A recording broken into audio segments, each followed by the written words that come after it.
આ વચનામૃતમાં મહારાજે ભગવાનની ભક્તિ છે નિર્વિઘ્ન કઈ રીતે રહે એની વાત કરી છે. ગઢડા અંત્ય પ્રકરણનું પહેલું વચનામૃત છે. મહારાજે જ પ્રશ્ન પૂછ્યો છે કે ભગવાનના ભક્તને ભૂંડા દેશકાળ આવે તેમાં પણ ભગવાનની ભક્તિમાં વિઘ્ન થાય નહીં, એનો ઉપાય શું છે, એવું મહારાજે પૂછ્યું છે. પછી બધા સંતોને જેવું સમજાણું એવી બધાએ વાત કરી. પછી મહારાજે જવાબ આપ્યો કે ભગવાનની ભક્તિ છે એમાં વિઘ્ન ન થાય એનો ઉપાય આત્મનિષ્ઠા અને વૈરાગ્ય છે. ભગવાનની ભક્તિ છે એ બગીચા જેવી છે. આમાં આંબાનો બગીચો કેટલા છે? અમે વેડવા નહીં આવીએ કે શું તો ઓળી સામે ઉનાળામાં આવે પછી તો બગીચો હોય એમાં એની બે રીતે જાળવણી થાય. બગીચો એને ઘણા નામ આપે, ભક્તિ બાગ નામ આપ્યું હોય ને, બાગ હોય એનું નામ રાખ્યું, પણ ભક્તિ છે પોતે જ બાગ છે. તો બગીચો હોય, બાગ હોય, એને બહારથી કોઈ નુકસાન ન કરે એના માટે એની ફરતે દિવાલ બનાવે, બહુ વધારે પૈસાવાળા હોય તો, અને નહીતર કાંટાળી તારની વાડ નાખે અથવા ફેન્સિંગ મારે. તો એ બહારથી જે નુકસાન થવાનું હોય, કોઈ પ્રાણીઓ હોય, કોઈ ચોર હોય, એનાથી બગીચાને નુકસાન ન થાય એના માટેની વ્યવસ્થા છે. બીજું, બગીચામાં જે ફૂલ છોડ કે ઝાડ વાવ્યા હોય એને અંદરથી રોગ લાગવું પડે. વચ્ચે થોડા વર્ષ પહેલાં એક મિલીબગ નામની જીવાત આવી હતી ખેતીમાં, પાકમાં. તો ઝાડ સીધું સારું હોય, સારામાં સારું હોય, પણ મિલીબગ આવે એટલે ધીમે ધીમે ધીમે ધીમે આખા ઝાડના બધા પાન છે એ ખવાઈ જાય, ખબર ન પડે એમ. આજે ઘેઘુર ઝાડ હોય ને બીજે દિવસે સાવ જેમ કેમ પાનખર ઋતુ આવી હોય. તો એના માટે જે ફૂલ છોડ છે, પાક છે, એને ખાતર પાણી આપવા પડે. આ બેય કરવું પડે વ્યવસ્થિત. એની ફરતે બોર્ડર પણ કરવી પડે અને જે પાક હોય, ફૂલ છોડ હોય, ઝાડ હોય, એને ખાતર પાણી પણ નાખવા પડે. લગભગ બધાને અનુભવ જ છે, બરાબર. તમારા છોકરા બેઠા હોય તો સમજાવવું પડે, બાકી તમને જ ખ્યાલ જ હોય. આમાં બધાએ પંપ સાટી સાટીને દવા નાખી જ છે, કંઈ કહેવાનું છે નહીં એમાં. મહારાજ અહીંયા એવી જ વાત કરે છે. મહારાજ કે ભક્તિ છે એ બગીચા જેવી છે. બહારથી એને નુકસાન ન થાય એટલા માટે વૈરાગ્યની તારની વાડ બાંધી દેવાય, દિવાલ મારી દેવાની વૈરાગ્ય, એટલે બહારથી કાંઈ આવે જ નહીં. અને અંદરથી કાંઈ ન થાય એના માટે આત્મનિષ્ઠાના ખાતર પાણી નાખી રાખવાના. આપણે બધા બગીચામાં તો બહુ માસ્ટર છીએ. સારામાં સારો પાક વાવીએ, આંબાનો બગીચો હોય તો સારામાં સારી કલમ વાવીએ, પછી વ્યવસ્થિત ફરતી કોઈ ફેન્સિંગ મારીએ, ખાતર પાણી નાખીએ. પણ ભગવાનની ભક્તિમાં આપણે એવું કરતા નથી. એકવાર આપણે હરિભગત થઈ જાય કે અમે સાધુ થઈ જાય પછી પૂરું. આપણને બધાને એમ થઈ જાય કે હવે તો કરવાનું સર્વે કરી રહ્યા. મહારાજ તો 50 વર્ષે બોલ્યા હતા, આપણે તરત આવી જાય. બગીચામાં આપણે એવું નથી કરતા. એકવાર વાવી દઈએ પછી નિશંક નથી થઈ જતા. આમાં તરત આપણે નિશંક થઈ જાય કે હવે કાંઈ કરવાની જરૂર નથી. એટલે પછી થાય શું, જે ભક્તિ આપણે શરૂ કરી હોય એ વ્યવસ્થિત ભગવાન સુધી પહોંચે નહીં.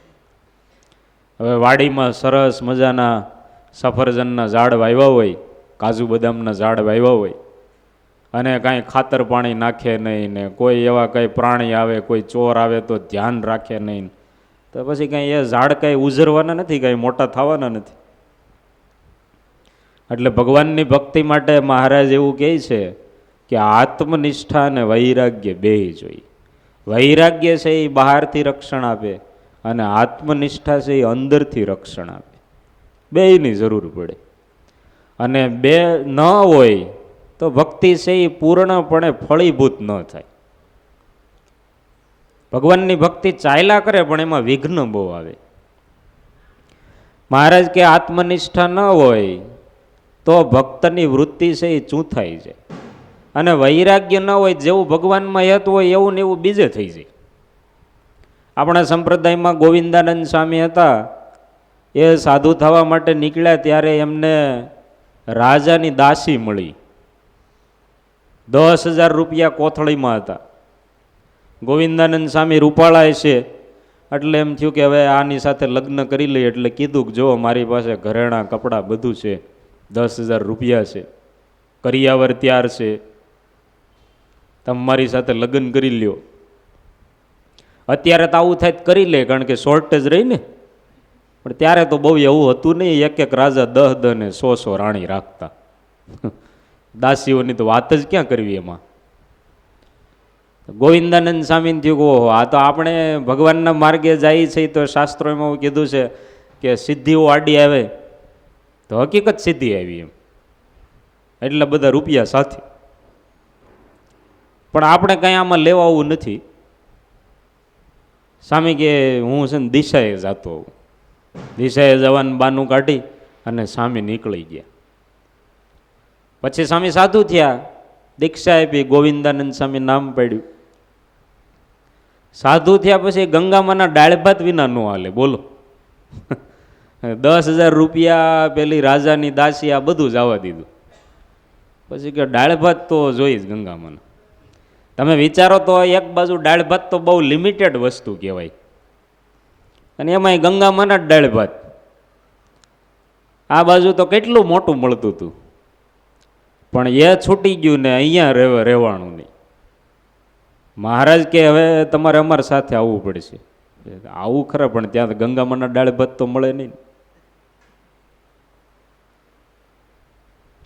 એટલે વૈરાગ્યના અભાવે કરી અને આપણને શીખવવા માટે ભગવાનના સંતો ભક્તો એના જે કોઈ શાસ્ત્રોમાં આખ્યાન લખાણા છે, તો ગમે એવી ભક્તિ હોય, વૈરાગ્ય ન હોય તો વિઘ્ન આવે, સુખ ન આવે ભક્તિનું. શાસ્ત્રોમાં ભક્તિને રસ સ્વરૂપા કીધી છે. ભગવાનની ભક્તિ છે એ રસવાળી હોય. તમે કેરી હોય ને, કેરી એ ઘણી કેરી હોય એ પાક્યા વિના પડી ગઈ હોય ને પછી તડકામાં એમને પડી રહી, પછી લંઘાઈ જાય ને ધીમે ધીમે હુકાઈ જાય. હાવ તમને આપી હોય ને કીધું આને બટકા ભરો તો કેમ તમે ખાવ એને? પણ એકદમ વ્યવસ્થિત આમ પાકી ગઈ હોય, લાલ ટેહા જેવી થઈ ગઈ હોય ને પછી આપી હોય કે ચાલો એક એક કેરી બધાય, તો એક ખાધા પછી બીજી માંગો તમે. સિઝન આવશે ત્યારે રાખશું, અત્યારે ખાલી પ્લાન જ છે. તો ભક્તિ છે એ કેરીના જેવી રસ સ્વરૂપ છે. પણ એ ભગવાનની ભક્તિમાં જો વૈરાગ્ય અને આત્મનિષ્ઠા ન હોય તો એનો રસ આવે નહીં પૂરેપૂરો, આનંદ ન આવે. અને વૈરાગ્ય અને આત્મનિષ્ઠા હોય ને ભગવાનની ભક્તિ થોડીક હોય તો એને થોડીક હોય તો વાંધો ન આવે, એનો એને આનંદ આવે, સુખ આવે. એટલે મહારાજ કહે છે કે નિર્વિઘ્ન રાખવા માટે આ બે વસ્તુની જરૂર છે, નહીતર વિઘ્ન આવે. દુનિયાના તમામ ક્ષેત્રમાં, દરેક જગ્યાએ, દરેક વ્યક્તિમાં, સમાજમાં, સોસાયટીમાં, બધી જગ્યાએ, હિમાલય ઉપર રહેતા હોય કે અહીંયા રહેતા હોય, ગમે તે બે વિઘ્ન બહુ મોટા છે. એક પેલું લાલચ અને બીજું દુઃખ. લાલચનું વિઘ્ન એવું છે કે જીવ પ્રાણી માત્રને બધાને નડે, બધા. આપણે જોઈએ છે ને કે આ પ્રાણીઓ લાલચ કરીને પિંજરામાં પુરાઈ જાય છે ને. સ્વતંત્ર હોય પણ લાલચ આપે ખાવા પીવાની તો પિંજરામાં પુરાઈ જાય. કેવો મોટો હાથી હોય, ગજાવર, પણ પિંજરામાં પુરાઈ જાય. નાનો છોકરો હોય, અહીંયા તમારી સાથે તમારો પોતરો આવ્યો હોય અને પ્રભુ સાંઈ પાસે જાય, પ્રભુ સાંઈ કે ભાઈ દંડવત કર, દંડવત ન કરું. પ્રભુ સાંઈ તરત ચોકલેટ આપે. હવે દંડવત કર તો 5 ખેંચી લઈ લ્યો. શા માટે? તો કે ચોકલેટની લાલચ આવી. લાલચ આવે એટલે ગમે એવો વ્યક્તિ હોય એનો નિર્ણય ફેરવી નાખે.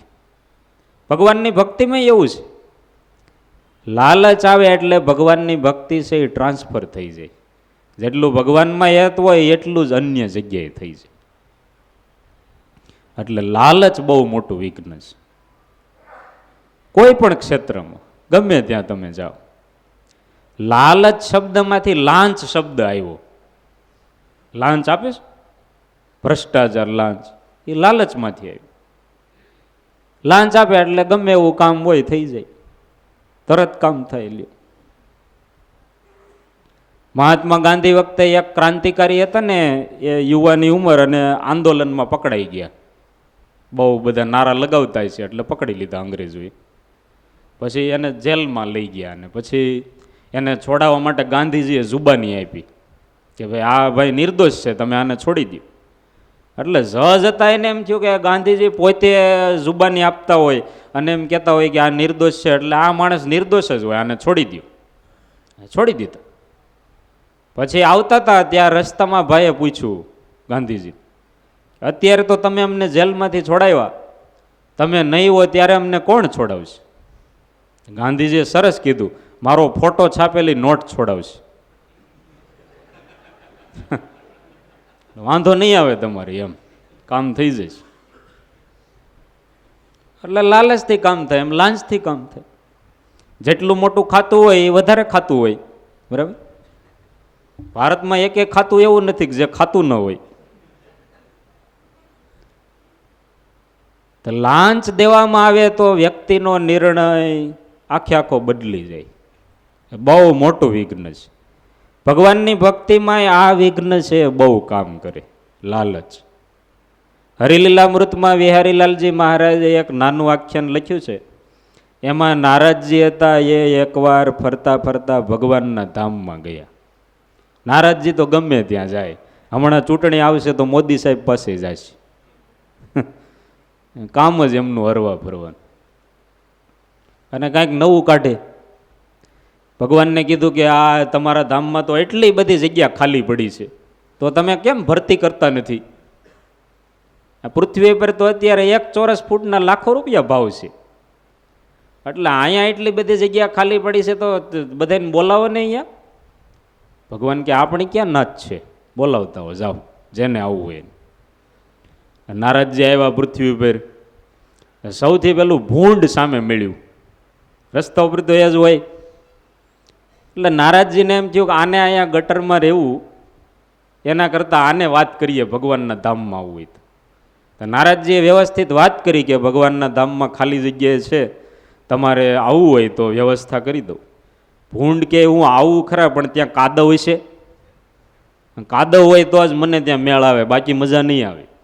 ભગવાનના ધામમાં કાદવ ક્યાંથી કાઢવો? મોટા માણસોને ઘરે ન હોય ભગવાનના ધામમાં ક્યાં લેવા જાવ? પછી એમ થયું કે આ નહીં આવે, એટલે પછી નારદજી છે આગળ વધ્યા. ત્યાં એક બાવાજી મળ્યા, ચલમ ને હોકો ને બધી સાથે જ હતું. નારદજીએ કહ્યું, તમે તો ભગવાનને પામવા માટે નીકળ્યા છો, ભગવાનના ધામમાં જવું હોય તો વ્યવસ્થા કરી દઉં. પેલા બાવાજી કે ભગવાનના ધામમાં તો જવું છે, પણ ત્યાં હોકો ને ચલેમ હોય તો જવાય, ન હોય તો મારે આવવું નથી. એ માયના નહીં. પછી નારદજી આવ્યા ત્રીજા એક યુવાન પાસે, આધુનિક યુવાન પાસે. તારે ભગવાનના ધામમાં જવું છે? કે મારે જવું છે, પણ જીઓનું કાર્ડ હોય ને એન્ડ્રોઈડ ફોન હોય તો આપણે આવીએ. સાથે ચાર્જર હોવું જોઈએ, ફાસ્ટ ચાર્જિંગ વાળું, બાકી આપણે આવવું નથી. ભગવાનના ધામમાં જવાની વ્યવસ્થા નારદજી પોતે લેવા આવ્યા, છતાંય કોઈ ગયા નહીં. પછી ભગવાને નારદજીને ફોન કર્યો કે હું રાહ જોઉં છું, કોઈને લેતા આવો, પણ કોઈ આવ્યા નહીં. એટલે લાલચ એવી છે. પછી એ કાદવની હોય તોય ભલે, હોકા ચલમની હોય તોય ભલે, કે ગમે એવા અત્યારના પદાર્થની હોય તોય ભલે, ભગવાનનું ધામ છે એક બાજુ મળતું હોય છતાંય છોડી દે. લાલચ વસ્તુ એવી છે. લાલચને જીતવા માટે મહારાજે વૈરાગ્ય આપ્યું. વૈરાગ્ય હોય તો લાલચને જીતી શકે.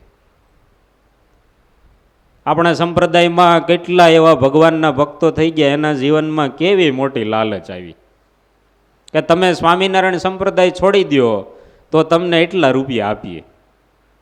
એ લાલચમાંથી બહાર નીકળે એનું કારણ એને વૈરાગ્ય હતો જગતમાં, એટલે ભગવાનની ભક્તિ યથાવત રાખી શક્યા. લાલચથી છૂટવા માટે મહારાજે વૈરાગ્યની વાત કરી. વૈરાગ્ય હોય તો લાલચમાંથી છૂટે ને ભગવાનની ભક્તિ થાય. બીજું સામે એવું વિઘ્ન છે દુઃખ. દુઃખ આવે એટલે ગમે એવો માણસ હોય, એમાં કંઈક નાનું શારીરિક દુઃખ આવ્યું હોય, પારિવારિક દુઃખ આવ્યું હોય, તો સહેજે ભગવાનની ભક્તિમાં વિઘ્ન આવી. દુઃખ એટલું બધું હોય તો પછી કઈ ભગવાન સાંભળે નહીં. ઘણી વખત ભગવાન ભૂલાઈ જાય, માણસ બહુ દુઃખમાં હોય, ટેન્શનમાં હોય તો ભગવાન ભૂલાઈ જાય. એ બહુ મોટું વિઘ્ન છે.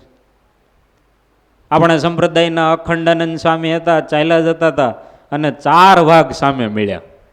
4 વાઘ. તો સ્વામીને પહેલા તો ડર લાગ્યો, ઓહો કે 4 વાઘ તો ભારે કરી. તરત પોતાને દુઃખ લાગ્યું. પછી તરત સ્વામીએ વિચાર કર્યો કે ભાઈ આપણે તો આત્મા છીએ અને આ શરીર જો 4 વાઘના ખોરાકમાં ઉપયોગમાં આવતું હોય તો એનાથી બીજું રૂડું શું. આવો સ્વામીએ વિચાર કર્યો ને પછી તરત મહારાજ યાદ આવવા માંડ્યા. ડાયરેક્ટ મહારાજ યાદ ન આવ્યા. 4 વાઘ સામે જોયા તો એવું ન થયું કે ભાઈ આ વાઘમાંય ભગવાન હોય, એવું કંઈ સ્વામીને થયું નહીં. પહેલાં તો ડર લાગ્યો ને પછી સ્વામીએ આત્મનિષ્ઠાનો વિચાર કર્યો અને પછી મહારાજ યાદ આવવા માંડ્યા અને પછી તો વાઘ પગે લાગીને જતા રહ્યા. આત્મનિષ્ઠા છે એ દુઃખમાંથી ઉગારે છે. ગમે એવું દુઃખ હોય, ભગવાનના ભક્તને આત્મનિષ્ઠા છે એ દુઃખમાંથી બહાર કાઢી અને ભગવાનની ભક્તિમાં જોડી દે. જો આત્મનિષ્ઠા ન હોય તો નાનું મોટું દુઃખ આવ્યું હોય તો અહીં મહારાજે કીધું કે એની વૃત્તિઓ બધી ચૂંથાઈ જાય. થોડોક વિક્ષેપ આવ્યો હોય તોય પૂરું થઈ જાય. દુઃખની તો ક્યાં વાત છે, વિક્ષેપની વાત છે. વિક્ષેપ આવે તોય પૂરું થઈ જાય. સૌભરી મુનિ તો તપ કરતા હતા ક્યાં બેઠા હતા? સ્વિમિંગ પુલમાં, યમુના નદીના ધરામાં બેઠા. ધરો એટલે ગુનો, 10-20 ફૂટ પાણી ઊંડું હોય એની અંદર બેઠા હતા. હવે ત્યાં તો પછી કોણ, ત્યાં તકલીફ કરવા જ કોણ જાય, કોણ વિક્ષેપ કરે? પણ ત્યાં એ લગ્નની સિઝન આવી, આપણે આવશે ને હમણાં, એમાં માછલીના લગ્ન થતા હતા, ગીતો ગવાતા હતા, ઢોલ વાગતા હતા. સૌભરી મુનિ થયો તો આપણે તો આ એપિસોડ જ બાકી છે, આમાં તો ભાગ જ નથી લીધો આપણે. અત્યારે આ બહુ શણગારેલી જાન નીકળી હોય તો જેવા તેવા સાધુ એને થઈ જાય એટલે આ તો આપણે બાકી રહી ગયા હોય એવું લાગે છે આમાં, એવું થઈ જાય એમ. એટલે સૌભરી મુનિ થયું કે આ તો આપણે બાકી રહી ગયા આમાં. એ ઊભા થયા અને નીકળ્યા બહાર કે આપણે લગ્ન કરવા છે. ત્યાં નારદજી સામે મળ્યા. નારદજી ગમે ત્યાં આવી જ જાય. નારદજી મોટા ભાગે ઘર જોડવા કરતાં ભાંગવાનું કામ વધારે કર્યું. એટલે નારદજીને પૂછ્યું કે ભાઈ મારે લગ્ન કરવા છે. ત્યારે કંઈ મેરેજ બ્યુરો તો હતા નહીં. તો નારદજી કે હવે જો આને ક્યાંય એવો અલગ રસ્તો બતાવશું ને તો શ્રાપ આપી દેશે, ના પાડશું તોય તકલીફ થશે. એટલે આપણે એવું કરીએ કે જ્યાં બહુ ક્વોન્ટિટી હોય ને ત્યાં મોકલીએ. એટલે માંધાતા રાજાને ક્વોન્ટિટી વધારે, 50 કન્યાઓ હતી. એમ કીધું કે તમે માંધાતા રાજા પાસે જાઓ. ઋષિ તો આવ્યા સૌભરી મુનિ, કન્યા દાન કરો. રાજાને એમ થયું કે જો ના પાડશું ને તો મને શ્રાપ આપી દઈશ, અને હા પાડશું તો જેના લગ્ન કરશું ને આખી જિંદગી દુઃખી થશે. કરવું શું? એટલે રાજાએ વચલો માર્ગ કાઢ્યો. અંતઃપુરમાં મારી 50 કન્યાઓ છે, તમે ત્યાં જાઓ અને જેની ઈચ્છા હોય એની સાથે તમે લગ્ન કરી લ્યો. સૌભરી મુનિ આ દરવાજેથી આવ્યા, બીજા દરવાજેથી બધી કન્યાઓ બહાર, કોઈ સામું જોવાય તૈયાર નહીં. એ 60,000 વર્ષ તપ કર્યું હોય, કેવું શરીર થઈ ગયું હોય, હાડ માંસ બધું સુકાઈ ગયું હોય. પછી ત્યાં મોટા મોટા અરીસા હોય ને એમાં સૌભરી મુનિ જોયું, એમ થયું કે ઓહો આપણે તો આમાં તો કોણ લગ્ન કરે. પછી પોતાના તપના પ્રભાવે ઇન્દ્ર જેવું રૂપ ધારણ કર્યું. શાસ્ત્રોમાં એવું લખ્યું છે, કન્યા વરયતે રૂપ. કન્યા છે રૂપને વરે છે, પૈસા ને બિઝનેસ ને સંસ્કાર ને એ બધું પછી. પેલા રૂપાળા હોવા જોઈએ. માતા પિતાને એવું હોય કે સંસ્કારી હોય, ભણેલા ગણેલા હોય તો લગ્ન કરાય, પણ કન્યાને એવું બહુ ન હોય કે રૂપાળા હોય તો સારું એમ. એટલે 50-50 કન્યાઓ દોડી મારે લગ્ન કરવા, મારે લગ્ન કરવા. તો પછી આખ્યાનમાં એવું લખ્યું છે કે રાજાએ એમ કીધું કે તમે તો ઋષિ છો ને સમર્થ છો, મારી 50 કન્યાઓને તમારી સેવા મળતી હોય એવા મારા ભાઈ ક્યાંથી? બધાને લઈ જાઓ, કાંઈ વાંધો નહીં. એ પછી હવે તો એક કન્યા સાથે લગ્ન કરે ને પછી બીજા સાથે કરે ને ત્રીજા સાથે કરે ને તો કેટલો ટાઈમ જાય. ને જૂના જમાનામાં બહુ સમય લાગતો કંઈક લગ્નમાં, એવું હતું ને કંઈક બહુ વધારે વિધિ હાલતો બધો. હવે તો સમય ઓછો રહ્યો માણસોને એટલે જલ્દી પૂરું થઈ જાય ને છૂટાછેડાય જલ્દી થઈ જાય. એટલે બહુ વધારે સમય પેલો જાય એટલે સૌભરી મુનિએ તપનું ફળ મૂકીને બીજા 50 રૂપ ધારણ કર્યા. એક કન્યા ને એક સૌભરી મુનિ. સમૂહ લગ્નની શરૂઆત થઈ ત્યારથી. એ પહેલા શાસ્ત્રમાં ક્યાંય ઉલ્લેખ નથી, તમે વાંચ્યું હોય તો કહેજો.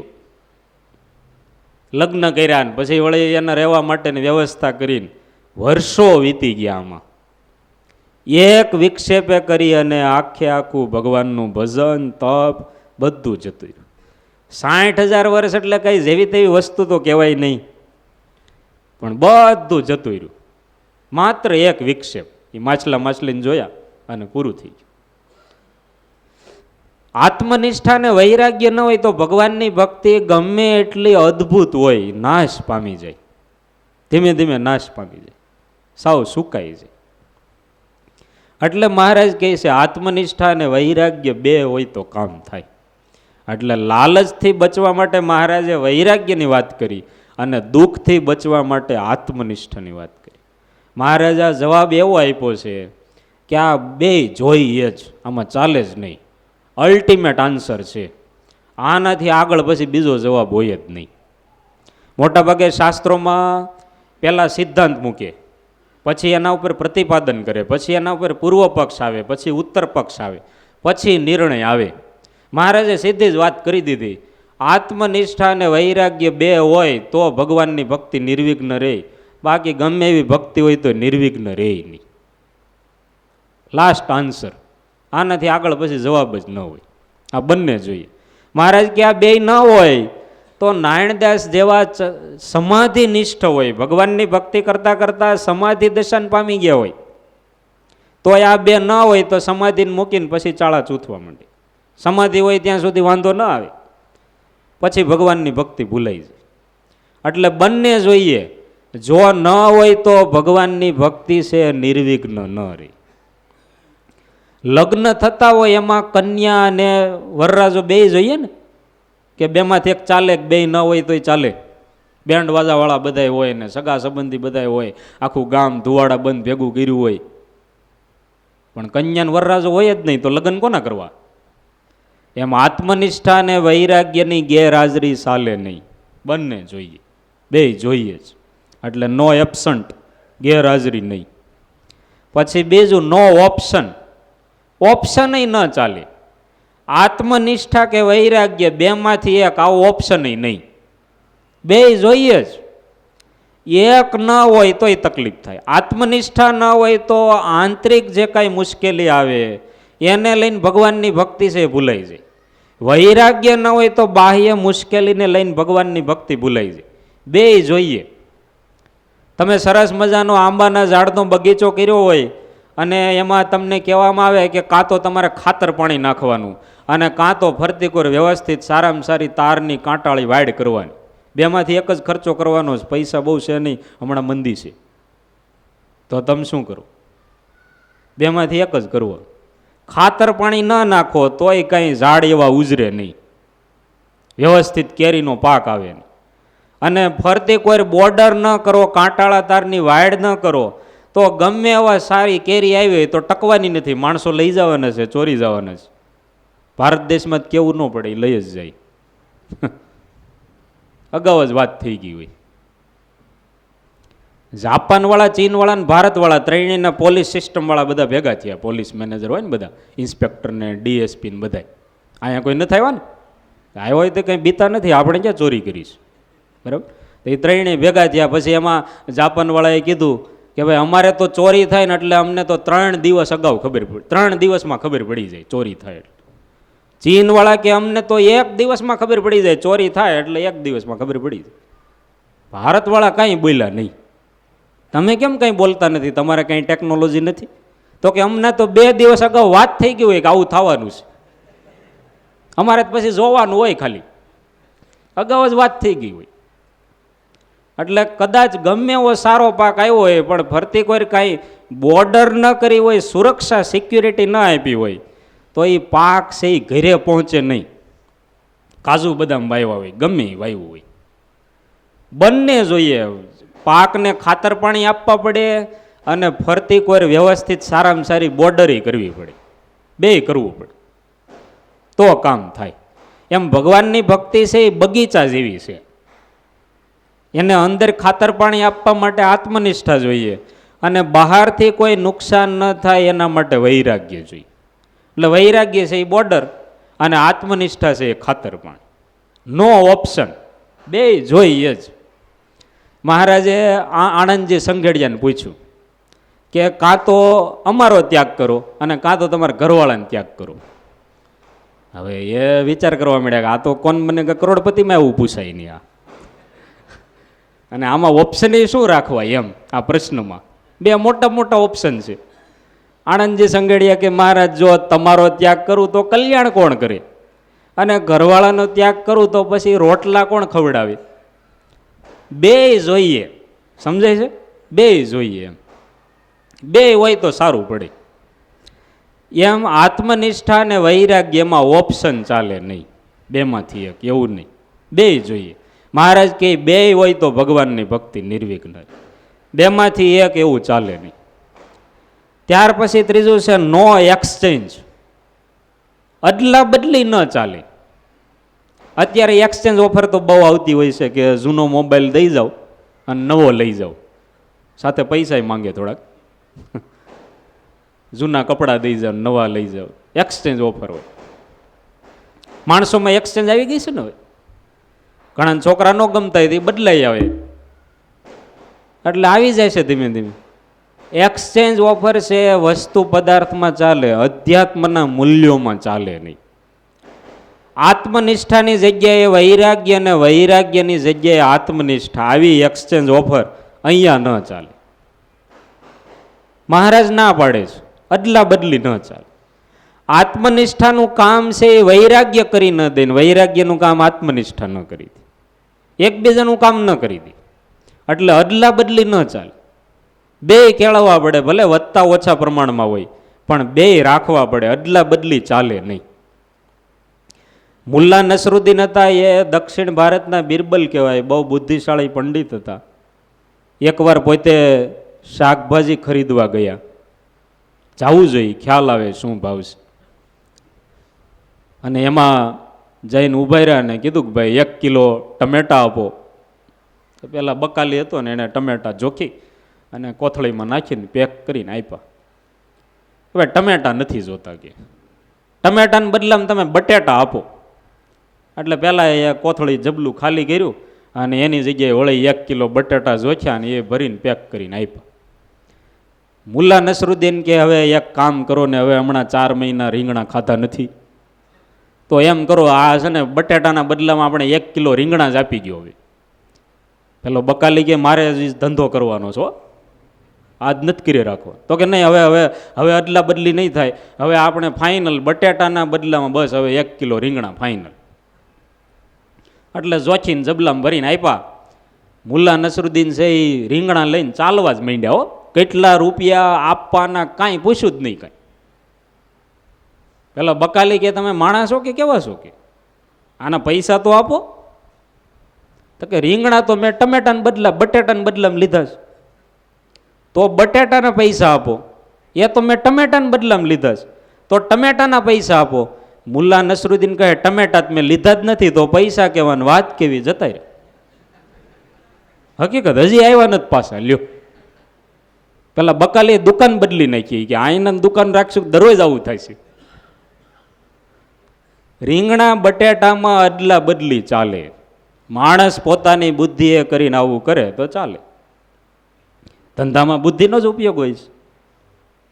એમાં અદલા બદલી ચાલે. ઘણા નથી શેર બદલાવતા. શેર એટલે સિટી નહીં, શેર બજાર. તો આ રૂપિયા અહીંયા ઓછા ભાવના શેર હોય તો પછી ત્યાં ડાઉન થઈ ગયું હોય તો પછી મોંઘા ભાવના લઈ લે, બદલી કરી નાખે. એટલે ધંધામાં, બિઝનેસમાં, આ જગતના પદાર્થોમાં અદલા બદલી ચાલે, પણ આત્મનિષ્ઠા અને વૈરાગ્યમાં અદલા બદલી ન ચાલે. એ બે જ જોઈએ, બંને હાજર જોઈએ. આત્મનિષ્ઠાને બદલે વૈરાગ્ય અને વૈરાગ્યને બદલે આત્મનિષ્ઠા, આવી એક્સચેન્જ ઓફર ચાલે નહીં. કારણ કે બે એકબીજાનું કામ નથી કરી દેતા.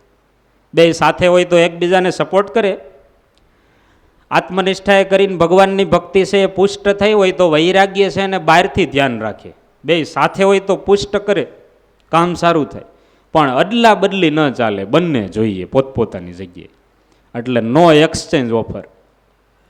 અને ત્યાર પછી નો રિલેટિવ્સ, સગા સંબંધી ન ચાલે. બહુ મોટા માણસ હોય અને બધે જવાનો સમય ન હોય એટલે એના સેક્રેટરીને મોકલી દે કે તમે જઈ આવજો, એટલે હાજરી આપી આવે. એ પોતે બહુ ઓછા કાર્યક્રમમાં જતા હોય. આત્મનિષ્ઠા અને વૈરાગ્ય છે એના સગા સંબંધી હોય, એના સેક્રેટરી હોય, એ પણ એની જગ્યાએ ન ચાલે. જગતના વ્યવહારમાં સગા સંબંધી ચાલે, પણ અહીંયા ન ચાલે.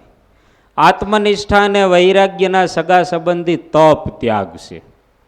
વૈરાગ્યમાંથી ત્યાગનો જન્મ થાય છે, આત્મનિષ્ઠામાંથી તપનો જન્મ થાય છે. વૈરાગ્ય હોય એટલે ત્યાગ આવે જ, થોડા ઘણા અંશે આવી જાય, કેવું ન પડે. કારણ કે એનો જન્મ થઈ જાય. વૈરાગ્યની હાજરી હોય ત્યાં ત્યાગનો જન્મ થઈ જાય, ત્યાગ આપોઆપ થઈ જાય, કેવું ન પડે. આપણા શાસ્ત્રોમાં ભરતુરી મહારાજની બહુ સરસ કથા છે. ભરતુરી મહારાજા હતા, એને એમના રાણી પિંગલામાં બહુ હેત હતું. એટલું બધું હેત કે આખો દિવસ એમની પાછળ સમય આપે. રાજ્ય વ્યવહાર કરવાનું ભૂલી ગયા. એટલે પેલા મંત્રીઓ હતા ને એ મૂંઝાઈ ગયા કે ભાઈ હવે રાજા તો રાજ્યસભામાં આવતા નથી લગ્ન થયા પછી, વહુ ઘેલા થઈ ગયા. હોવ એમાં બનવા જો એક દિવસ એવું બન્યું કે એક ઋષિમુનિ આવ્યા અને ભરતુરી મહારાજા બહુ પરગજુ ભંજન હતા અને ઋષિમુનિઓને આગતા સ્વાગતા કરે ને એને જમાડે ને સાચવે ને ઋષિની ખૂબ સેવા કરીને એટલે ઋષિ રાજી થઈ ગયા. અને રાજી થઈને એક અમરફળ આપ્યું કે આ અમરફળ છે ને તમે ખાશો એટલે અમર થઈ જઈશું. એટલે રાજાને તેમ થયું, આ તો આપણને અમરફળ મળ્યું, આના જેવું તો એકેય નહીં ને. બીજા બધા તો ફળ હોય, અમરફળ. રાજા ખાવાનો વિચાર કરતા હતા ત્યાં એને એમ થયું કે ભાઈ મારા કરતાં મને મારા રાણીમાં વધારે યત છે, તો એ આ અમરફળ ખાય તો વધારે સારું. એટલે રાજાએ પિંગલા રાણીને અમરફળ આપ્યું કે તમે આ ખાઓ, મને તમારામાં વધારે યત છે, તમે મારા કરતાં વધારે જીવો. પિંગલા રાણીએ અમરફળ લીધું. હવે હતું એવું કે રાજાને રાણીમાં યત હતું, પણ રાણીને રાજામાં યત નહોતું. કારણ કે રાણી છે ને એને ઘોડા ખેલાવવાનો બહુ શોખ હતો. એટલે ઘોડા ખેલાવવા અવારનવાર જાય એટલે અશ્વપાળ સાથે યત થઈ ગયું. જેવું અશ્વપાળમાં યત હતું એવું રાજામાં નહોતું. એટલે રાણીએ એ અમરફળ અશ્વપાળને આપ્યું, મને તમારામાં બહુ યત છે એટલે તમે આ અમરફળ ખાઓ. હવે અશ્વપાળને રાણીમાં યત નહોતું, હજી તો બાકી છે, હજી અધૂરી વાત છે. તમે અત્યારથી સમજવા મળ્યા. આ સર્કલ જ હોય છે બધી લગભગ.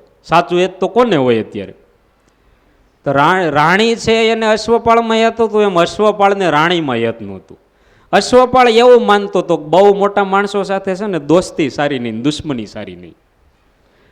એટલે એ રાણી વ્યવહાર રાખે એમ વ્યવહાર રખાય, પણ એને તો રાજાની દાસીમાં યત હતું. એટલે અશ્વપાળને રાજાની દાસી સાથે લગ્ન કરવા હતા. એટલે એમણે એ અમરફળ રાજાની દાસીને આપ્યું. દાસીના હાથમાં અમરફળ આવ્યું, એને એમ થયું હું અમરફળ ખાવ ને અમર થઈ જાઉં તો આખી જિંદગી પછી કેજરીવાલ સાહેબની જેમ જાડું જ મારવું ને ભાઈ, અહીંથી સાફસૂફ જ કરવું પછી બધું. એના હું ખાવ તો વળી શું વળે એમ. આના કરતાં હું જેની સેવા કરું છું એવા પરમપિતા રાજા ભરતુરી પોતે આ અમરફળ ખાય તો એ અમર થઈ જાય તો કેટલા બધા પ્રજાજનો બધા સુખી થાય અને આ રાજ્ય અમર થઈ જાય. એટલે દાસીએ અમરફળ રાજાને આપ્યું. બસ આપણે બધા સર્કલ હોય છે, હીરાબાગ સર્કલને એટલે જ કર્યા છે, પણ આપણે સમજતા જ નથી. આ સર્કલ એટલે જ રાખ્યા. રાજાના હાથમાં અમરફળ આવ્યું ને એને એમ થયું કે ઓહો, આ અમરફળ તો મેં રાણીને આપ્યું હતું. દાસીને પૂછ્યું, અમરફળ તમને કોણે આપ્યું? મને અશ્વફળ આપ્યું છે. કાંઈ વાંધો નહીં, તમે જાઓ. રાત્રે રાજાએ પોતાના અંતઃપુરમાં એકલા અશ્વપાળને બોલાવ્યા. બે જ ઓપ્શન, આણંદજી સંઘેડિયાને કીધું હતું ને એમ, બે જ ઓપ્શન. સાચો જવાબ આપવાનો તોય દેશ નિકાલ તો થશે જ, પણ ખોટો જવાબ આપશો ને તો શિરત છે, માથું કાપી નાખવામાં આવશે. બે જ છે. એટલે કહી દીધું કે ભાઈ આ અમરફળ છે એ તમારા રાણીએ મને આપ્યું છે, અને મારામાં વધારે જ છે એટલે એમણે આપ્યું છે. દેશ નિકાલ આપ્યો. અને બીજે દિવસે ભરતુરી મહારાજ પોતે બધા શણગાર ઉતારીને જંગલમાં જતા રહ્યા. આખી જિંદગી ભગવાનનું ભજન કર્યું. એકવાર વૈરાગ્ય પ્રગટ્યો કે જેનામાં મને એટલું હેત છે એને તો મારામાં હેત નથી. વૈરાગ્ય થયો પછી કોઈએ ભરતુરી મહારાજને ઉપદેશ નથી આપ્યો કે ભાઈ તમે હવે આ છોડી ગયો, આમાં ન રહેવાય. કોઈએ કીધું નથી. એ છોડીને જતા રહ્યા. આપણે આવું થતું તો હોય ને, પણ આપણે લગભગ સમજણ કેળવી રાખી હોય, મોટા સામીનું સૂત્ર રાખ્યું હોય એમ જ હોય, વાંધો જ ન આવે. એક ભાઈ હતા ને, એ ડૉક્ટર પાસે ગયા, દાંત પડી ગયા હતા 2-3, એટલે કીધું ભાઈ બરા દાંત પડી ગયા છે. કે આવી રીતે આગળના દાંત પડી ગયા, શું થયું? તો કે ઘરે સુખડી બનાવી હતી ને બહુ કડક હતી એટલે ખાતા ખાતા દાંત પડી ગયા. પણ ના પાડી દેવાય ને કડક છે એમ, ના પાડીએ તો બધાય દાંત પડી જાય. 2-5 પડે એ તો નખાવી દેવાય, ઓલું તો આખું ચોખ્ઠું લેવું પડે પછી. એટલે આપણે લગભગ સમજણ કેળવી રાખી હોય એટલે એમ કાંઈ વૈરાગ્ય થાય નહીં. પણ વૈરાગ્ય આવે એટલે ત્યાગ થઈ જ જાય.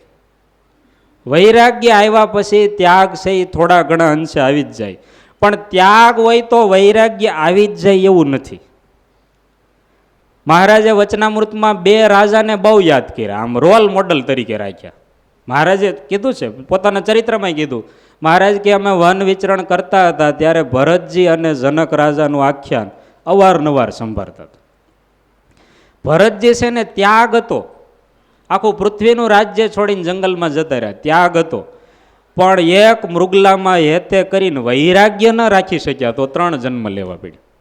જનક રાજા ત્યાગી નહોતા, યોગી હતા, રાજ્યમાં રહેતા હતા, પણ છતાં વૈરાગ્ય હતો તો એમનું જીવન સાર્થક રહ્યું. એટલે ત્યાગ હોય તો વૈરાગ્ય આવી જ જાય એવું નથી, વૈરાગ્ય હોય તો ત્યાગ આવી જાય. દીકરાના અસ્તિત્વ એ કરીને પિતાનું અસ્તિત્વ ન હોય, પિતાના અસ્તિત્વથી દીકરાનું અસ્તિત્વ હોય. ધારો કે પિતા હોય, 40-50 વર્ષની ઉંમર થઈ, નિઃસંતાન છે, દીકરો નથી છતાંય પિતા તો હાજર છે ને. દીકરો નથી છતાંય પિતાનું અસ્તિત્વ છે, પણ પિતા જ નહીં હોય તો દીકરાનો જન્મ કેમ થશે? એટલે પિતા વિના દીકરાનું અસ્તિત્વ ન હોય. વૈરાગ્ય વિના છે ત્યાગ છે એમ. વૈરાગ્ય હોય તો ત્યાગ આવી જાય, ત્યાગ હોય તો વૈરાગ્ય આવી જ જાય એવું ન કહેવાય. ત્યાગ છે એ દીકરાની જગ્યાએ છે, વૈરાગ્ય છે પિતા છે.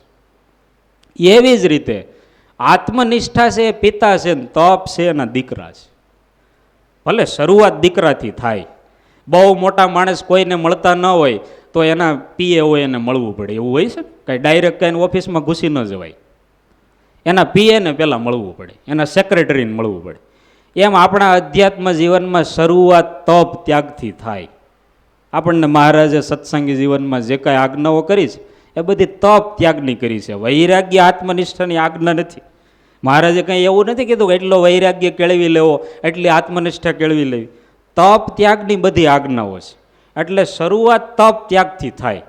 તપ ત્યાગથી શરૂઆત થતાં થતાં ધીમે ધીમે આત્મનિષ્ઠા અને વૈરાગ્ય સુધી પહોંચી જવાય. સેક્રેટરી હાથમાં આવે તો ધીમે ધીમે એના માલિક સુધી પહોંચાય.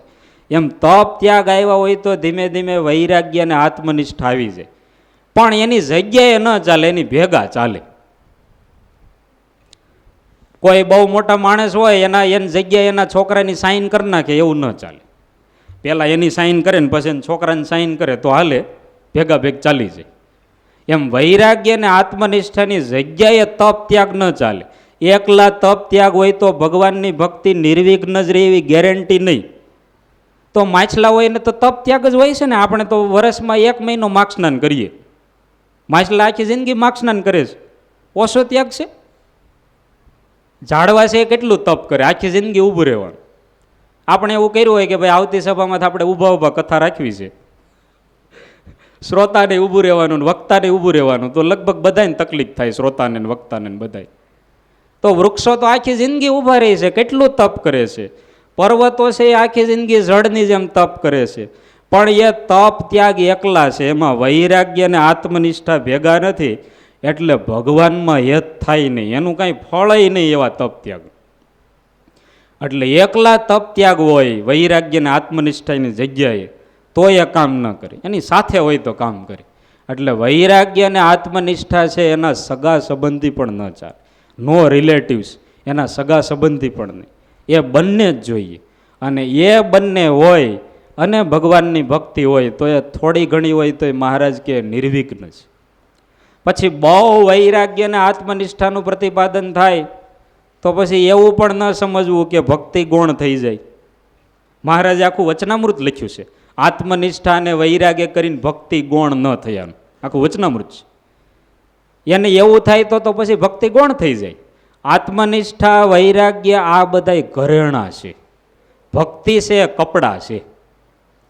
કોઈ માણસ હોય એણે કપડાં ન પહેર્યા હોય ને ઘરેણા બહુ સરસ પહેર્યા હોય, સોનાનો ચેઇન પહેર્યો હોય, દોરો પહેર્યો હોય, હાર પહેર્યો હોય, હાથમાં લકી પહેરી હોય, કેટલા ઘરેણા પહેર્યા હોય, ઓલા જ્વેલર્સમાં હોય એ બધા પહેર્યા હોય, સારો લાગે માણસ?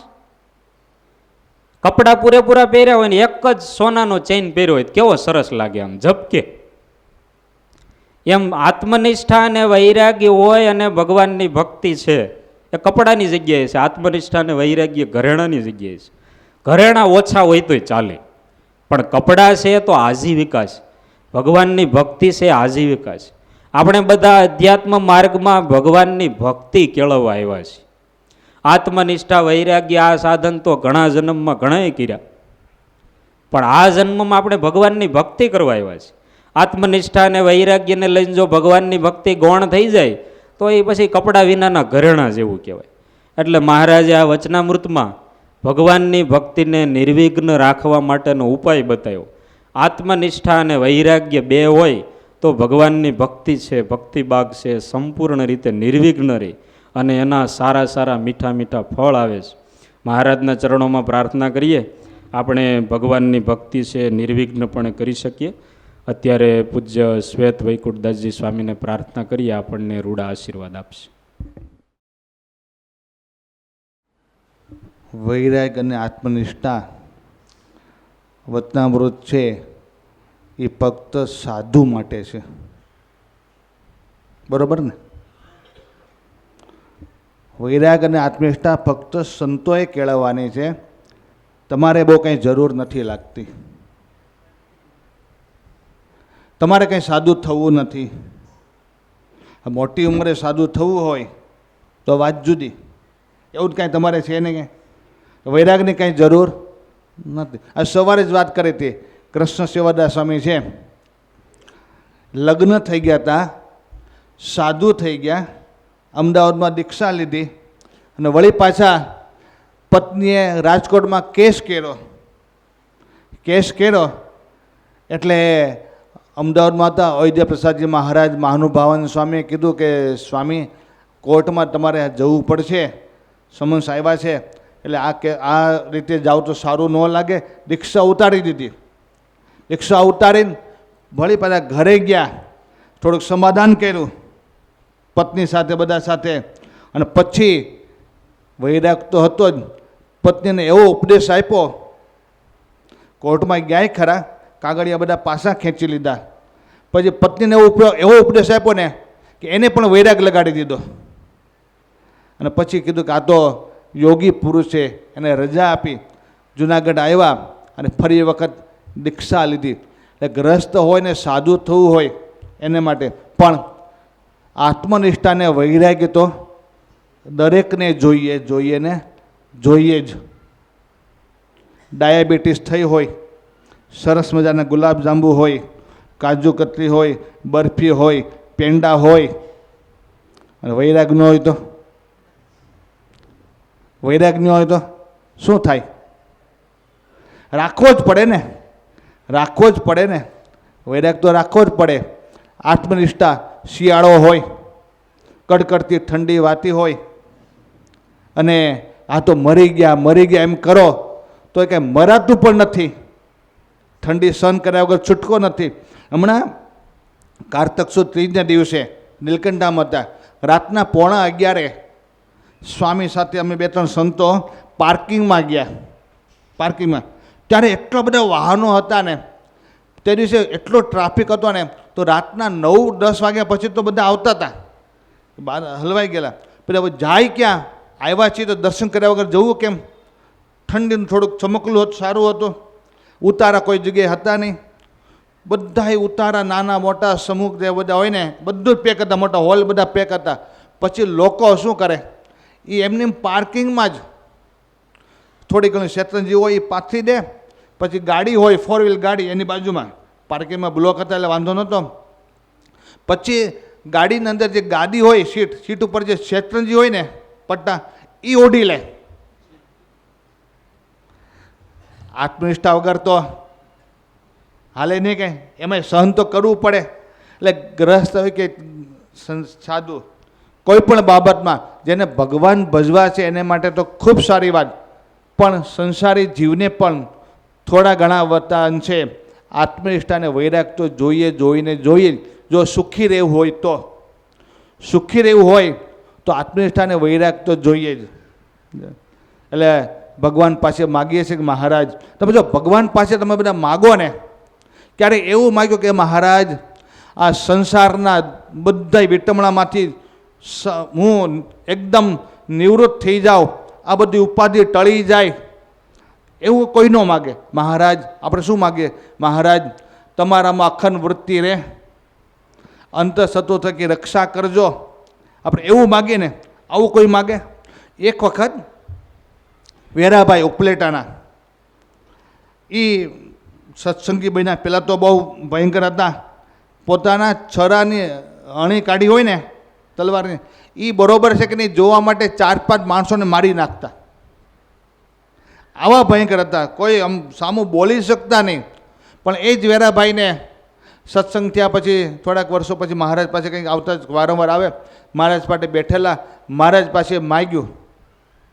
અને એ દરમિયાન વાક્યના રાજભાઈએ પ્રશ્ન પૂછાયો, વાત કરી, મહારાજ પૂછાયો કે તમે સામાન્ય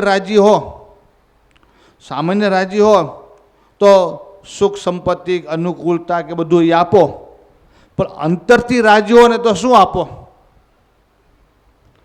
હવે માગવામાં ધ્યાન રાખજો. તમે અંતરથી રાજી હો તો શું આપો?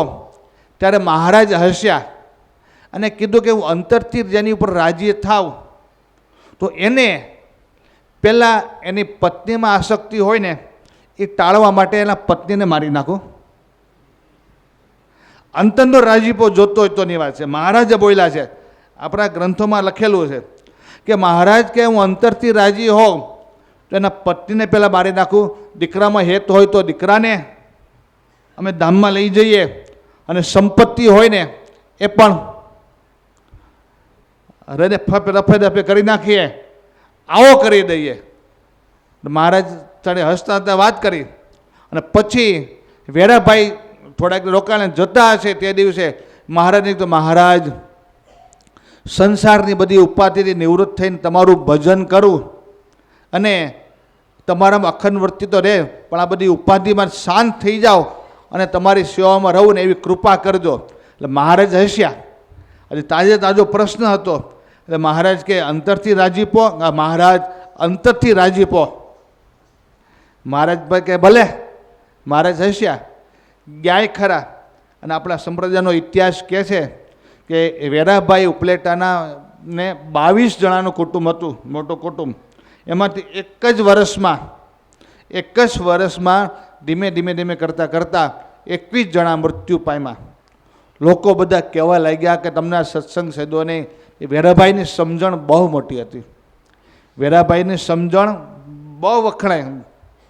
કારણ કે જ્યારે ઝીણાભાઈને મૂંઝવણ થઈ, વચનામૃતમાં આવે છે કે ઝીણાભાઈ મૂંઝાઈ ગયા કે મહારાજ જો આપણા ગામ ન આવતા હોય તો ઘરે રહેવાનું શું કામ છે? મહારાજ કે એવી રીતે મૂંઝાઈને હેત કરવું નહીં, લાંબુ ટકે નહીં, અમે નહીં આવીએ. તો ઝીણાભાઈ ઘરે ગયા ખરા, પણ પછી નિયમ લીધું જ્યાં સુધી મહારાજ ન આવે ત્યાં સુધી દૂધ દહીં શેરડીમાંથી બને એ ખાવું નહીં, અને માથે કંઈ બાંધવું, સાફો બાંધવો નહીં. અને એ જૂનો જમાનો, રાજા મહારાજા હોય તો એ માથે સાફો બાંધ્યા વગર રહે ને, લોકોને અપમાન લાગે. અને એમ જાણે કે કંઈક બન્યું હશે, આ ઘટિત બન્યું હશે. એમાં વેરાભાઈ બરોબર ઝીણાભાઈને મળવા ગયા પંચાળામાં, અને એ વખતે ઝીણાભાઈ ખુલ્લા માથે હતા. એ વેરાભાઈ જરાક અચકાઈ ગયા કે આવડી મોટી વ્યક્તિ, વેરાભાઈ દરબાર હતા, આ મોટી વ્યક્તિ જ્યારે બહાર મળવા આવે છે અને ખુલ્લા માથે, પછી બેઠાને વાત કરતાં કરતાં કે ખુલ્લા માથે કેમ છો, કંઈ થયું છે તકલીફ? કે ના, આવું મેં નહીં બધું. પછી તો વેરાભાઈએ ખૂબ સમજાવ્યા. ઝીણાભાઈને જ્ઞાનનું અંગ છે. આ પહેલાં આ વતનામૃત આવે છે કે ઝીણાભાઈ, દેવરામ અને પ્રભાશંકરને જ્ઞાનનું અંગ છે. પણ ઝીણાભાઈને વેરાભાઈએ સમજાવ્યા આપણે તો મહારાજની ઈચ્છા પ્રમાણે વર્તવાનું હોય. મહારાજ તો મહારાજ છે, ભગવાન છે, અલમસ્ત છે, એને અમે હઠ પકડીએ. મહારાજની ઈચ્છા જ એ આપણે માટે શ્રેષ્ઠ ગણાય. તમે આવી રીતે આવી પ્રતિજ્ઞા લીધી છે, પણ મેં પ્રતિજ્ઞા લેવાઈ ગઈ છે, આ સારું લાગે નહીં, સત્સંગનું ખૂબ ખરાબ દેખાય. માટે તમે એક કામ કરો, બીજું નિયમ રાખો, પણ સાફે બાંધવાનું કે તો એમ કરો, હું ગમે તેમ કરીને મહારાજને લઈ આવું, અને મહારાજ ન આવે ને તો હું કટાર ખાઈ લઈશ, એટલે આત્મહત્યા કરી લઈશ. તો મહારાજને લાવો, તમે સાફો બાંધો. સાફો બાંધતા કરેલા. પછી તો મહારાજને લોયામાં વેરાભાઈ મળ્યા ખરા, મહારાજને બધી વાત કરી. મહારાજ કે લે, અમારે પણ એવી અમે પણ એવું પણ પ્રતિજ્ઞા લીધી છે કે જે આવી આખરી પ્રતિજ્ઞા લે ને એને પ્રતિજ્ઞા ટાળવી. અમે પંચાળા આવશું નહીં, અને તમે મરતા હશો ને તો અમે આડા નહીં આવીએ. તમારે કટાર પેટમાં ખોસ્યું હોય તો ખોસો, અમે આડા નહીં આવીએ. હાલો સંતો, આપણે ગઢડા જવું છે, અહીં રહેવું નથી. અને મહારાજ કે હાલો સંતો તૈયાર થઈ જાઓ. સંતો ભક્તોને તૈયાર કર્યા. મારે કે વેરાભાઈ તમે પણ અમારી ભેગા હાલો. આવ્યા. વેરાભાઈ કે દરબાર હતા ને, પ્રતિજ્ઞા લેતા લેવાઈ ગઈ હતી. મહારાજ પંચાળા ન આવે તો તલવાર કટાર ખોસીને આત્મહત્યા કરી લેવી. વેરાભાઈ મૂંઝાણા, શું કરવું? તૈયાર થયા ખરા, પાછળ રહી ગયા. એક ઝાડ આવ્યું અને પોતાની પ્રતિજ્ઞા પૂરી કરવા માટે તલવાર કાઢી અને જ્યાં ગળું કાપવા તૈયાર થયા ત્યાં મહારાજ આવીને ઊભા રહી ગયા. પકડી રાખ્યો હાથ. અરે મહારાજ તમે? મહારાજ કે અમારા ભક્તોને થોડેક મરવા દઈએ, જાઓ જાઓ પંચાળા જાઓ. આવતો થોડાક મહિના પછી પુષ્પદોલ આવે છે ને, અમે પંચાળા કરીશું. તો એ વેરાભાઈએ આવી મહારાજની પ્રાર્થના કરી. ઘરના 21 સભ્યો મૃત્યુ પામ્યા. તો લોકોને શું કે સમજાવવા આવે ને કે ભાઈ પક્ષીઓ છે, રાત પડે એટલે પક્ષીઓ તો આવે, અને સવાર પડે એટલે બધાય ઉડી જાય. આ તો બધા સગા સંબંધી કર્માધીન છે. એક ભક્તો ખાસ આપણું શરીર છે ને, શરીર છે એ શરીર પ્રારબ્ધનું છે આપણું. આપણે કર્મો ખૂબ કર્યા છે, અનેક કર્મો કર્યા છે. એમાં જે કર્મ પરિપાક થઈ જાય એનું ભગવાન આપણને શરીર આપે. શરીર આપે. આ માણસ શરીર, એ કર્મ છે ને, એ પ્રારબ્ધ 3 પ્રકારે ભોગવાય છે. આ સમજણ ખાસ રાખજો, ક્યારેક મુશ્કેલ આવે તો ખ્યાલ આવે આપણને કે આપણું શરીર, પછી એમાં ભગવાન અને સંતની કૃપા કરે એ વાત આખી જુદી હોય, એ વાત આખી જુદી હોય. પણ સામાન્ય રીતે આપણું શરીર છે એ પ્રારબ્ધ પ્રમાણે છે, અને એ પ્રારબ્ધ 3 પ્રકારે ભોગવાય છે. એક તો આપણી આયુષ છે, એ પ્રારબ્ધ અનુસાર છે. જેટલા શ્વાસ હોય લખવાના કે એટલા શ્વાસ આપણે લઈ શકીએ. પછી એક્સિડન્ટ રીતે કોઈ પણ નિમિત્ત ઊભું કરીને ભગવાન એની આયુષ પૂરી કરાવે છે. એટલે આપણી આયુષ છે એ પૂર્વ કર્મને આધીન છે. બીજું, આપણા સગા સંબંધી છે ને એ પણ પૂર્વ કર્મને આધીન છે. દેવાનંદ સ્વામી કીર્તનમાં લખ્યું છે કે સંસ્કારે સંબંધી સર્વે મેળારેલો. આ સંસ્કાર, પૂર્વ સંસ્કારને આધારે મા બાપ હોય, પત્ની હોય, ભાઈ હોય, બેન હોય, કાકા હોય, બીજા દરેક સગા સંબંધી કંઈક ને કંઈક પૂર્વની ઋણાનુબંધુ છે. એ જ રીતે ભગવાન એને યોગ કરાવી દેશે, એનો યોગ કરાવી દેશે. એટલે સગા સંબંધી પણ પૂર્વ કર્મને અનુસાર જ મળે છે. અરે આ દીકરો તો કેવો નપ્પડ છે, અમે આવા ભગત અને આવો, પણ કંઈક ને કંઈક પૂર્વ કર્મ હોય છે. કોઈક લેવા આવે, કોઈક દેવા આવે, કોઈક હરભર કરવા આવે, કોઈક હરભર કરવા આવે એમ. એટલે પૂર્વ કર્મને આધીન છે. અને ત્રીજું છે આપણો ભોગ વૈભવ, એટલે ધન સંપત્તિ એ પણ પૂર્વ કર્મને આધીન છે. મહેનત કરવી પડે તો એને મળે, મહેનત ન કરે તો કાંઈ ભાગમાં લખ્યું હોય તો ન મળે, અને કે આપણે ભાગમાં લખ્યું તો મળશે, કાંઈ મહેનત કરવી નથી તોય ન મળે. બહુ મહેનત કરે, ઘણા જોવો ને કેટલી બધી મહેનત કરે તો માંડ પૂરું થાય, અને ઘણા 5-6 ચોપડી ભણ્યા હોય તો એ કરોડોપતિ હોય, પૂર્વના હોય ગણાય દે. એટલે એ પૂર્વ કર્મને આધીન છે. પણ ભગવાન અને સંત કૃપા કરે એમાં ફેરફાર એ જરૂર કરી શકે. એટલે વેરાભાઈ કે આ તો ભાઈ જ્યાં કર્માનુસારે મેળાતા અને બધાય પાછા છૂટા પડી ગયા, પક્ષીઓ પાછા માળામાં ભેગા થાય, સવાર પડે અને જતા રહે. થોડાક દિવસ થયા એટલે પોતાનો જે કંઈ ઘોડી હતી, સામાન હતો, બધો લઈને બધું વેચી પૈસા લઈને આવ્યા મહારાજ પાસે. મહારાજને કીધું કે મહારાજ લ્યો આ બધું અર્પણ કરવા આવ્યો છું. મહારાજ કે વેરાભાઈ મેં એવા સમાચાર સાંભળ્યા છે કે તમારા કુટુંબીઓ બધાય, મહારાજ પાસે અજાણ્યા થઈ જાય, અજાણ્યા થઈ જાય ને. વડોદરાના પ્રભાશંકર હતા પ્રભુદાસભાઈ, દીકરો મૃત્યુ પામ્યો, દેખાય છે એને દર્શન થાય છે કે મારા દીકરાને મહારાજ તેડવા આવ્યા છે, મહારાજ ધામમાં લઈ ગયા. પછી તો બીજાના કહેવાથી કંઠી તોડી નાખી, વળી પાછા નાથ ભક્ત લઈ આવ્યા ગરડા. ત્યારે મહારાજ શોક વ્યક્ત કરે છે કે પ્રભુભાઈ તમારો છોકરો મરી ગયો, ધામમાં વહી ગયો એવા સમાચાર મળ્યા છે. ત્યારે ઓલા ભક્તો કે મહારાજ તમે જ લેવા આવ્યા હતા. પછી જોકે એને મહારાજ બધું આખું દર્શન બધું કરાવ્યું. એટલે વેરાભાઈને કે મહારાજ કે તમે તો આવું સંકટ આવ્યું છે. હા મહારાજ આપ તો અંતર્યામી છો, બધું જાણો છો. મહારાજ મારી પ્રાર્થના હતી ને એ આપે સ્વીકારી. મારે કે કઈ પ્રાર્થના? મેં આપને પ્રાર્થના કરેલી ને કે મહારાજ અંતરથી રાજ્ય થજો, અને મારે હતું કે બધી ઉપાધિ ટાળી અને તમારું ભજન કરવું છે. મહારાજ બધું જ ટળી ગયું છે. એટલે શું મહારાજ 22 જણા હતા, એમાં હું એક વૈદ્યો, બાકી તો રોગમાં બધું જતું રહ્યું. રોગમાં જતું રહ્યું. દરબાર હતા એટલે ધન સંપત્તિ ખૂબ હતી, પણ બધાને દવા દારૂમાં એ પણ બધું ખાલી થઈ ગયું, હાવ એકદમ ગરીબ જેવા થઈ ગયેલા. અને બધું મહારાજ થોડું ઘણું વધ્યું હતું, મહારાજને આપ્યું, લ્યો મહારાજ મને સાધુ કરો. પછી મહારાજે એને સાધુ કર્યા અને પરમાનંદ સ્વામીનું નામ પાડ્યું. પણ એ પહેલેથી વૈરાગ વૃત્તિ એને કરી, ગ્રસ્ત હતા. સાધુ તો પછી થયા, પણ આવા સંકટો આવે, દુઃખ આવે ત્યારે વૈરાગ વૃત્તિ તો એમાંય ભગવાનના ભક્તોને તો ખાસ જોઈએ. નહીતર જો સગા સંબંધીમાં બંધન થઈ ગયું તો વળી પાછો મહારાજ કે આને મૂકી દો, આને મૂકી દો. પણ ભગવાન આપણા મહારાજ એટલા દયાળુ છે, બહુ દયાળુ છે. એ ગમે તેમ કરીને પોતાના ભક્તને તો ધામમાં લઈ જાય. વચ્ચે વાત કરેલી, 12 પટોળીના આલા સુથાર મહારાજના એકાંતિક ભક્તરાજ હતા, બહુ ભક્તરાજ હતા. મોટી ઉંમર થઈ, દીકરાને ત્યાં દીકરા થઈ ગયા, સુખી સંપત બહુ હતી, પણ વૈરાગ વૃત્તિમાં થોડીક કમી હતી ને. તો પછી જ્યારે મહારાજ ધામમાં તેડવા આવ્યા ત્યારે આલા સુથાર કહે કે મહારાજ બહુ કૃપા કરી.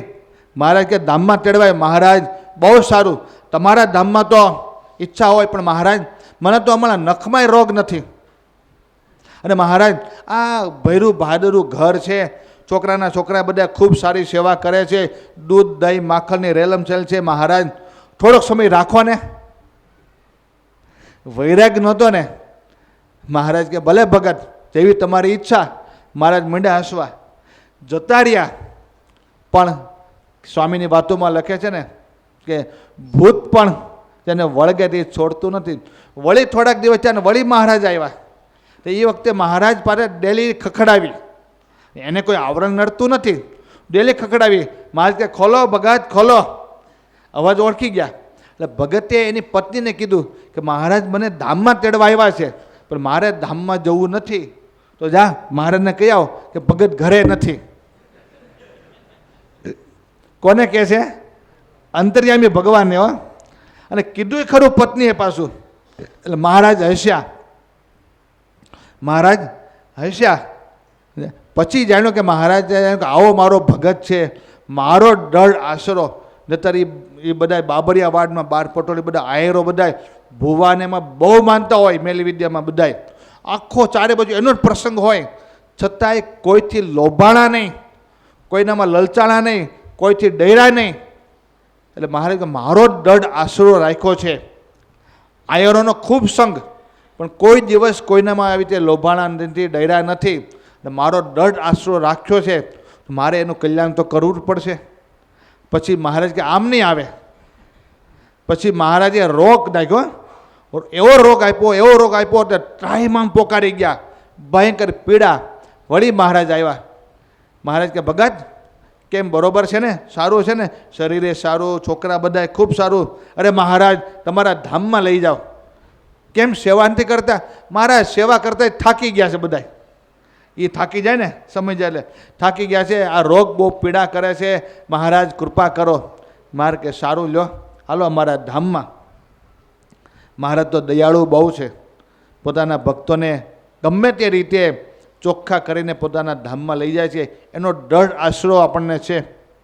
દઢ આશરો રાખજો અને મહારાજને પ્રાર્થના પણ કર્યા કરજો. ઓલી પ્રાર્થના ન કરવી, મહારાજ તમારામાં અખંડ વૃત્તિ રહે, તમારા સિવાય કોઈનામાં હેત ન રહે, એવું માગજો. પણ મહારાજ બધાથી નિવૃત્ત થઈ જાવ ને, મહારાજ તો અંતરના રાજી થશે તો બધું લઈ લેશે. પણ ભગવાનના ભક્તો છીએ આપણે, એટલે મહારાજની પ્રાર્થના કરતા રહીએ, અખંડ વૃત્તિ રાખીએ. સાથે સાથે વૈરાગ અને આત્મનિષ્ઠા તો થોડીક કેળવી પડશે. અને વધારે સંતોના સમાગમ કરીને એ પણ વૈરાગ આત્મનિષ્ઠા કેળવીએ અને મહારાજને રાજી કરીએ. સહજાનંદ સ્વામી મહારાજની જય.